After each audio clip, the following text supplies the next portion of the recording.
মাগো বাবাগো করে নদীর পাড় থেকে ভেসে আসছে আকুতি, তবুও এগিয়ে আসেনি কেউই। এভাবেই নৌকায় তুলে খুলনায় খাদ্য কর্মকর্তাকে অপহরণ করা হয় বলে অভিযোগ উঠেছে।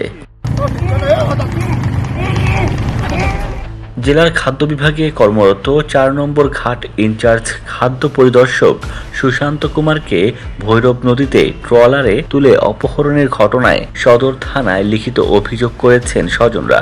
অভিযোগে সুশান্তের স্ত্রী মাধবী রানী মজুমদার জানান, শনিবার সন্ধ্যা ৭টার দিকে কয়েকজন ব্যক্তি তার স্বামীকে জোরপূর্বক একটি ট্রলারে তুলে নিয়ে যায়।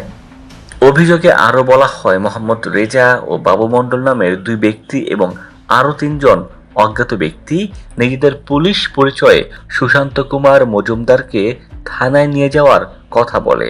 পরে সেখান থেকে থানায় না নিয়ে জোরপূর্বক হ্যান্ডকাপ পরিয়ে মারধরের পর ট্রলারে উঠিয়ে জেলখানা ঘাটের দিকে নিয়ে যায়। এরপর থেকেই হদিস মিলে না সুশান্তের।